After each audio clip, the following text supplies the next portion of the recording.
Ja, jaz bi predlagal najprej, da vodje opazujejo svoja vedenja, ki odstopajo od tistih funkcionalnih, kateri vodja potrebuje, a ne. Drugi korak običajno je, da se, vodja, loti spreminjanja teh obstoječih vedenj, v naslednjem koraku pa potem, izgradnja nekih vedenj, ki jih še dodatno potrebuje. Tako da to bi bil en tak najbolj, preprost način. Zdaj, kako to lahko doseže, skozi edukacijo, se pravi izobraževanja, treningi, delavnice, tukaj bi posebej poudaril, nabirati izkušnjo. Se pravi, ne samo teoretično, ampak, tudi, vadba v sami praksi.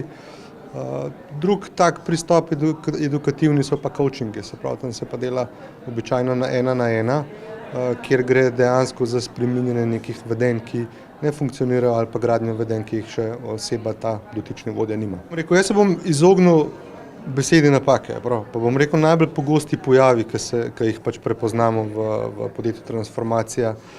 In sicer so to prvo, da, ne zmore biti v odnosih z ljudmi.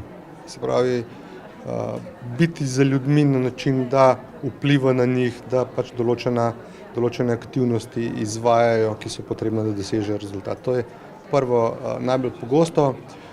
Drugo je, da nekako ne zmorejo prenesti oziroma vplivati na ljudi, da jim prenesejo strukture, se pravi navodila, način dela, kako morajo ljudje delati. To je drugo. Tretje najbolj pogosto je pa ta, da se enostavno, ne ukvarjajo s spremljanjem, se pravi spremljanjem rezultatov, kaj dobivajo, na kakšen način se določena aktivnost izvaja, in, potem enostavno nimajo informacij, na podlagi katerih bi lahko vplivali na ljudi, da se ljudje sami spremenijo. To so tri take najbolj pogoste napake.